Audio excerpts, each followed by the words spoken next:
பின் வருவோரில் நற்பெயரை ஏற்படுத்தக் கூறி ஓதும் துஆ. அஊது பில்லாஹி மினஷ் ஷைத்தானிர் ரஜீம். குர்ஆன் துஆக்கள். இப்ராஹிம் அலைஹிவஸ்ஸலாம் அவர்களின் துஆ.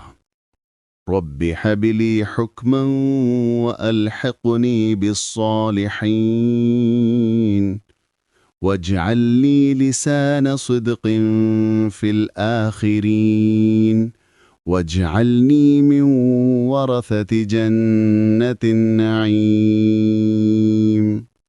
இறைவனே, நீ எனக்கு ஞானத்தை அளிப்பாயாக, மேலும் சாலிஹானவர்களுடன் என்னை சேர்த்து வைப்பாயாக. இன்னும் பின் வருபவர்களில் எனக்கு நீ நட்பெயரை ஏற்படுத்துவாயாக. இன்னும் வாக்கியம் நிறைந்த சுவனபதியின் வாரிசுக்காரர்களில் என்னை ஆக்கி வைப்பாயாக. திருக்குர்ஆன் 266 83 முதல் 85 வரை.